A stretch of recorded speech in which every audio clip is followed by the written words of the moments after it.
Eric Harsh here. The last book I reviewed was Dmitry Bortnikov's Soul Catcher. And one thing that I made clear is that that's the kind of book you keep and you read again.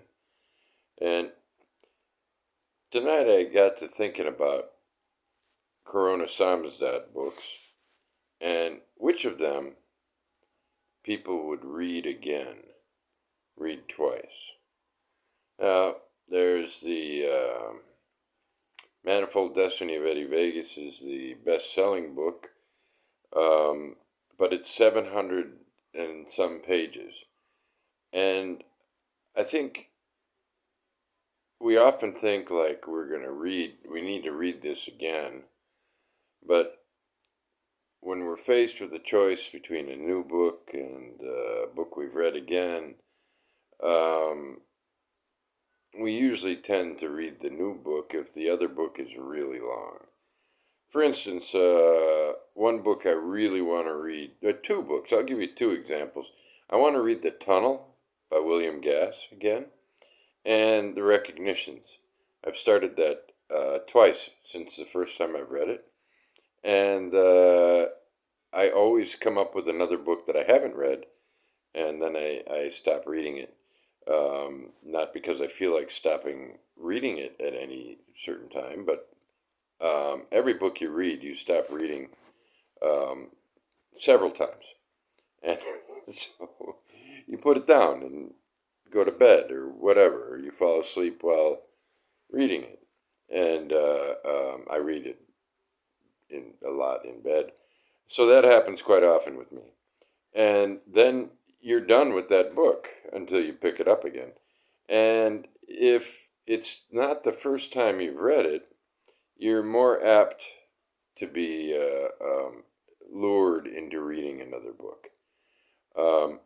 Soul Catcher, I think I'll be lured into reading sections of that probably quite often. But of all of so I basically what I'm saying is of all the Corona Samizdat books that people would read more than once, the big ones are probably not on top of the list. So what does that leave? Well, I read Skulls of Istria about 5 times after it was published by Riverboat Books before I published it myself. And since then, I've read it once out loud and recorded it, and it'll at some time be an audio book. I can't remember what the last thing I heard about that was, but I gave it to a friend who might do something with it.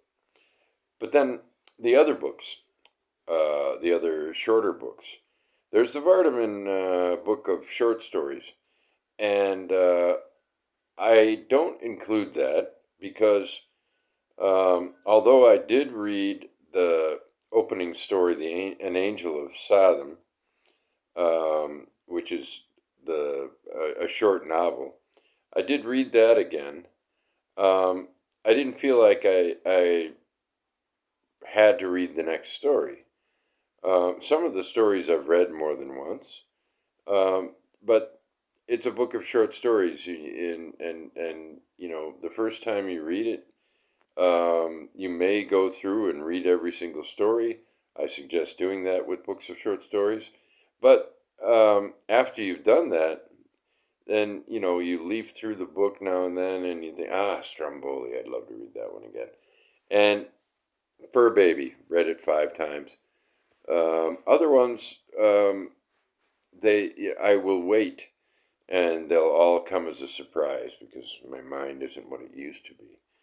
But anyway, to make a long story short, the 2 books that I believe people will read again and again are Unidentified Man at Left of Photo by Jeff Bursey, because today I just picked it up for the first time in a while, and I saw a photo, and I didn't remember it.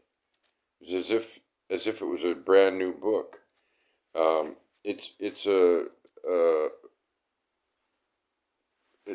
the print is a bit small, and it's 279, 280 pages. So it's really because the print is so small, even though it's a pocketbook, it's a genuinely 250 to 300 page book, and so it's full, but it's also it's a a postmodern comedic novel, and because of the style of the book, which it begins with "started over," and then it introduces someone named Joe, but makes it clear that that's just how we're going in this book, and throughout you're kind of writing the book because he's telling you you're writing the book, and it's hard to describe, but what it ends up being very funny. Almost on every page there's a surprise, and every page there's a postmodern antic, let's call it. There are a lot of antics in this book. So funny books you tend to read more than once, and this one, there's too much in it to remember everything. It's a sort of I don't know. The action comes sporadically, and sometimes it has the feel of the arbitrary because of the way that he writes the book. It's a marvelous accomplishment, but it's also the kind of book you read again and again, and because it's sort of written in such a way that you're just going to forget things, I think. And if you have a very tightly plotted book, like Skulls of Istria is relatively tightly plotted. I don't know why I read it 5 times in one year.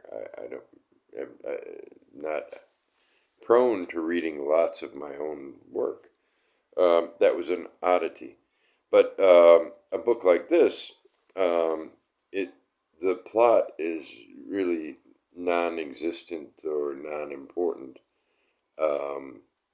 Although maybe Jeff Bursey would say otherwise. But that doesn't mean that it's not important what he chooses to write about. But it's the kind of book you do read again and again, and you remember things that you'd forgotten and that are funny again. And the other book is The Other Vardeman. April is the Cruelest Month is a short novel that's very dark and very funny. And I've read half of it a second time in one sitting. And then I set it aside. I hadn't intended to read it. It was just in the bathroom. And I stayed in there much longer than I intended. And much longer than I needed to. But the other story, suddenly this summer, I have read a second time and a third time. But then again, I read it the first time 5 years ago or so. And it was going to be a Maintenance Ends book. If Maintenance Ends was able to put out more books, this was actually at one point we thought we'd put it out with my own book that did come out from Maintenance Ends, Voices After Evelyn, because they were both odd stories about crime in the Midwest. This one takes place in Iowa.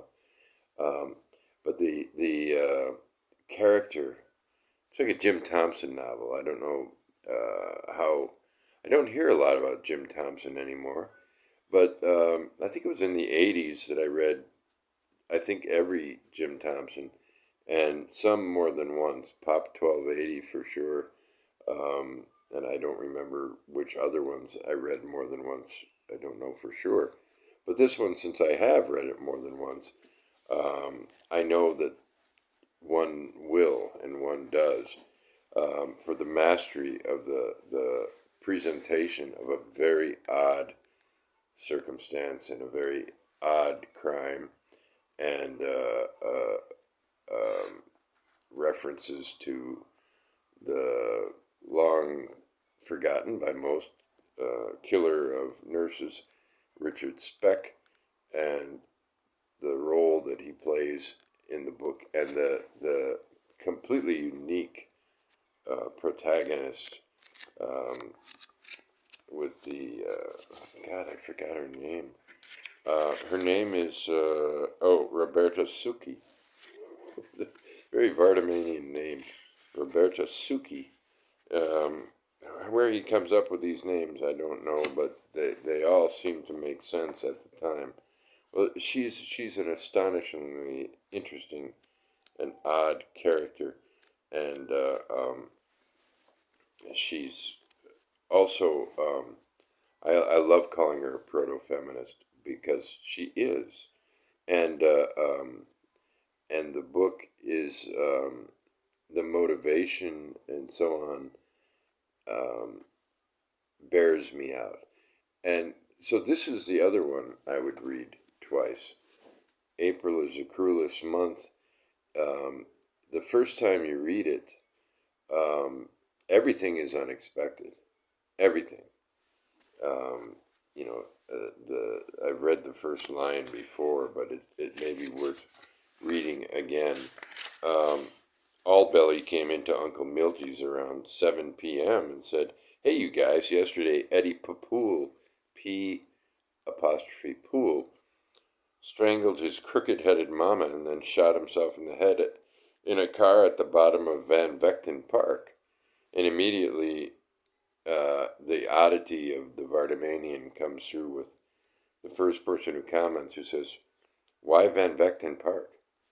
And they go on talking in the bar, and that's basically 90% of what happens, although it does involve the bartender and his ex-wife, and certain odd things that people do in the bar at certain times, and so on.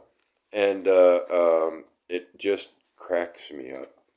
And reading it again, I come across some of the things that are just completely unexpected, and not necessarily absurd, but just unexpected. I guess it is an absurdist work, all in all, but definitely the kind of book that you can read, or you will read, again and again.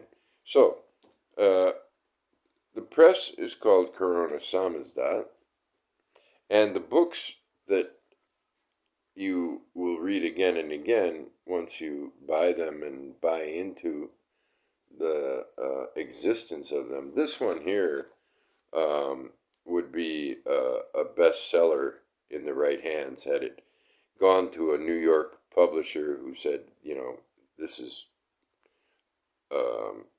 sent it to the New York Times and said, this is an amazing book. It's extremely funny, and Bursey is one of the great modernist writers that we haven't heard of for whatever reason.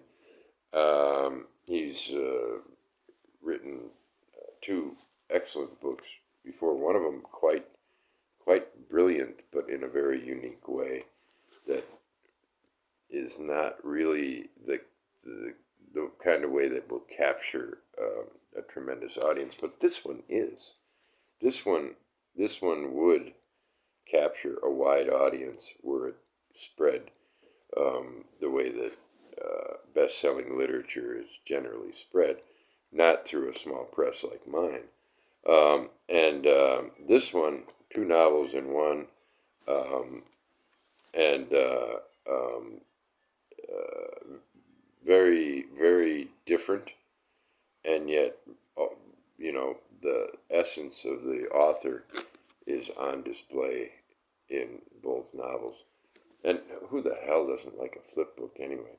That's what I thought this would be one of our best sellers because it's a flip book. But it's selling okay, and people are beginning to discover Vardeman.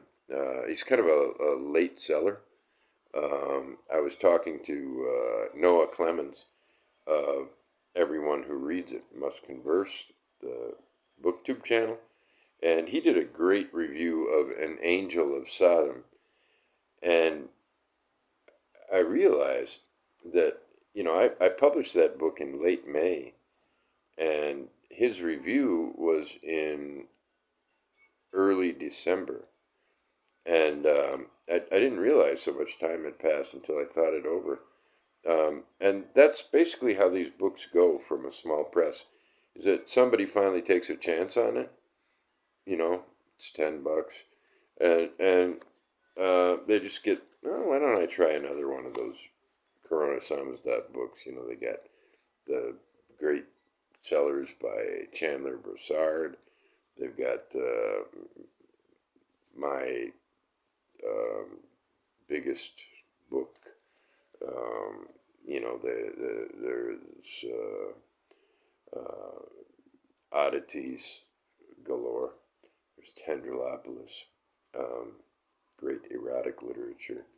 And eventually people start buying them, and then there's a couple of Goodreads reviews, and maybe there's a BookTube review, and then people are surprised that wow, I never thought it would be that good.